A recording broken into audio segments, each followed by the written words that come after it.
What's good, y'all? Welcome back to another video.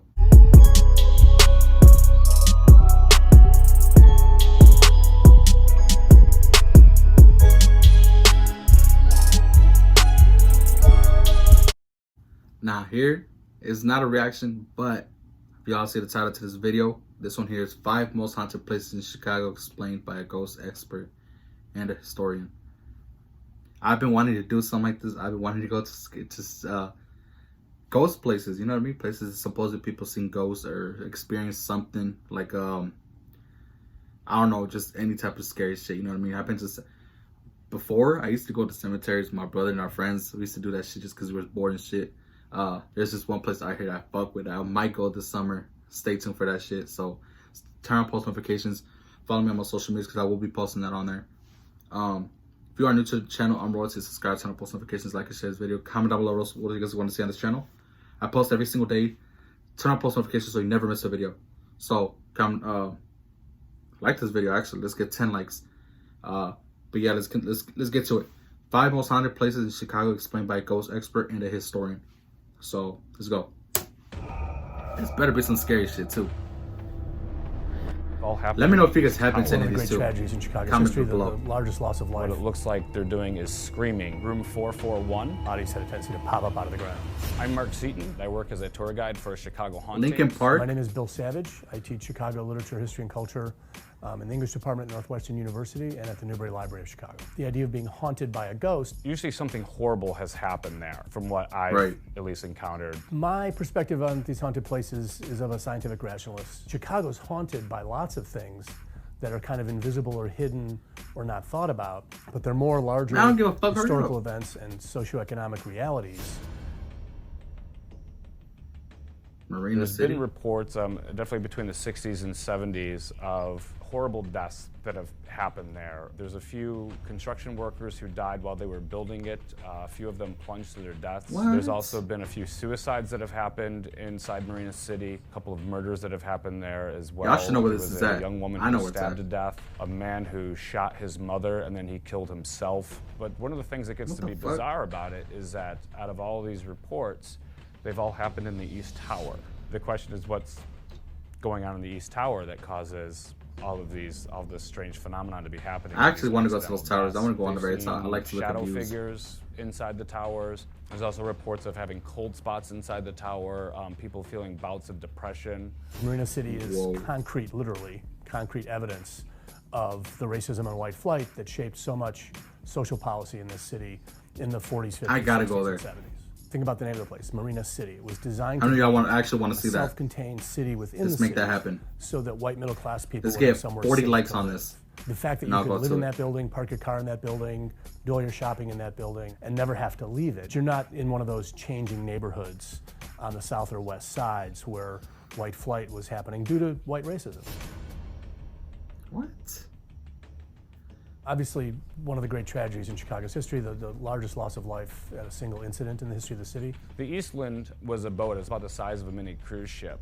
It was docked in front of the Reed Never heard Murdoch of it. building on July 24th, 1915. After the boat capsized, there was 2,500 people that went into the water. Damn. And 844 people lost their lives, including 17 entire families.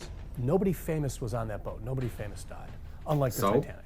It was working class people, immigrants from the Western He said Electric rookie Company, class. Berlin. Fuck what They you brought the bodies talking to about, the bro? 2nd Regiment Armory, and that building later on would become famous because it was turned into Harpo Studios in the 1980s. For the site, people have reported of hearing screams and cries of terror coming from that's the type of shit I wanna see. I right wanna where hear the it. Eastland was docked, faces being seen in the water. There's also Fuck reports yeah. of people I gotta go to seeing people drowning in the river.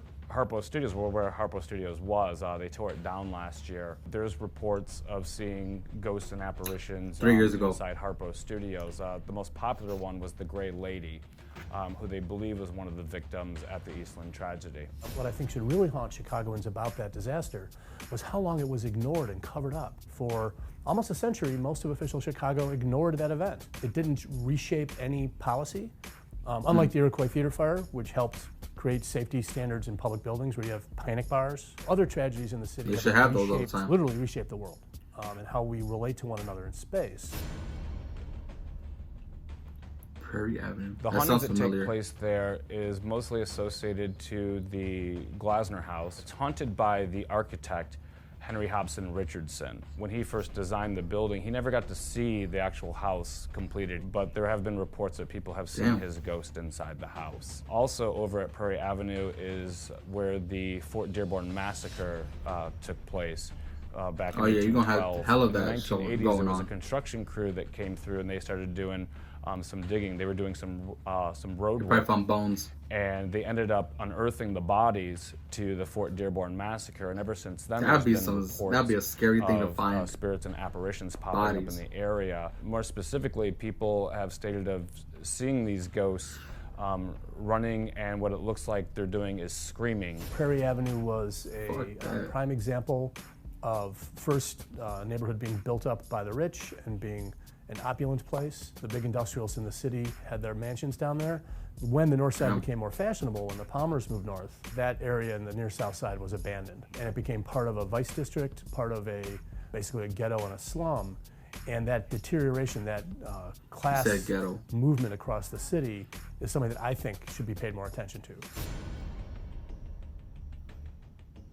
Congress Plaza Hotel Sounds is familiar. one of the most haunted places in Chicago, if not the If most it's- haunted place. There's room 441. Oh, yeah, yeah, I know where There this have is at been now. reports of objects moving around the room on their own. Also, What? people waking up in the middle of the night to the silhouette of a dark figure of a woman standing at the foot of their bed. And there's also reports of having the covers ripped off of them. 70 likes on Or this video. I'll go You to can that one stay right in there. the room, Ain't in gonna room cap. 441. 70 Yeah, if you'd like. likes. But what should haunt Chicagoans about the Congress Plaza Hotel is that it was the site of the single longest strike in American history. 10 years, the custodial staff were on strike to get a living wage, and they failed. After 10 years, they were broken. Chicagoans should be haunted by the class inequity that the labor movement tried to address back in the 19th century and tries to address today with the Fight for 15. Lincoln Park, If you I go did to not know Lincoln that. Park I was Zoo, just there more last year. specifically, it's the barn that is haunted there in Lincoln Park What? Zoo. The reason why it is haunted is because it's built on Chicago City Cemetery, Chicago's first cemetery. And all the bodies, with a few exceptions, were relocated to other cemeteries because it was low, swampy ground. It wasn't very good. I mean, high water, bodies had a tendency to pop up out of the ground. So you can see how it could become an urban legend of haunting. Dr. Lester Fisher, he was the director there at Lincoln Park Zoo. And when he was first building the barn, they unearthed, I think it was 10 bodies from the Chicago City Cemetery that were still buried there. And he contacted the city of Chicago for a few times, I think it was for a couple of weeks, but nobody ever responded back to him. So he just took the executive decision and decided to put the bodies back. And those were where the hauntings take place. People have reported of hearing Bro, I gotta go voices there to the inside barn. the I barn. did not know that. There's also been reports of seeing people walking around wearing clothing from the early 1800s. Cogently, perhaps, Damn. Lincoln Park, very close to the cemetery area, was the site of the St. Valentine's Day Massacre. 2122 Clark Street. The garage is gone now. There's just a parking lot and a lawn that's there. People have heard the dog Highball barking, who was in the garage at the time during the massacre. They've also reported of hearing machine gun fire coming from the site. You know, if the St. Valentine's Day Massacre haunts Chicago, it should be about the legacy of organized crime in this town, which includes Facts. not just the corruption of politicians and judges and the police department, but it also includes the kind of racial violence that we see today, or racialized violence, where there are neighborhoods that are marginal, where crime thrives. If y'all don't know, back in the day in Chicago, it was not a place for us colored people to be, because it was back in the 70s. There was a lot of races going on. So if y'all know somebody that's back then from the 70s, well, not probably way earlier than that, there was a lot of races going on, a lot of violence. So this is pretty much what he's trying to say. There was a lot of that going on at that time. So that's a lot of haunting shit too, because a lot of people did die of colored people. Today, as we confront a city where certain neighborhoods are marginalized and more violent than other neighborhoods, where that violence is in part fueled by the drug trade, that's the same thing that fueled the killings of Prohibition. To this very day, the city is haunted by gang violence in a very literal way. We don't need guys with fedoras and Thompson submachine guns disappearing through walls to be haunted by gang violence. Gang violence is part of the reality of the city. Yeah. All right. Well, that's the end of this video. Let me know if you guys do enjoy this type of videos. I will do more. Comment down below. Let me know. Stay active in the comments. Like this video. Like I said, 40 likes. I'll go to Marina, whatever it was. Second, 70 likes, and I'll go to that Congress Hotel. I want to see some shit, you know what I mean? I like ghost stuff. So if y'all do like that too, subscribe, turn on post notifications, and stay tuned because this will be going down if we do get those likes, you know what I mean? Let's keep growing. 10,000 subscribers at the end of this year is the goal. So let's keep growing. Share this video, share the channel. If you guys enjoyed this, let me know. I'll see you guys in the next one.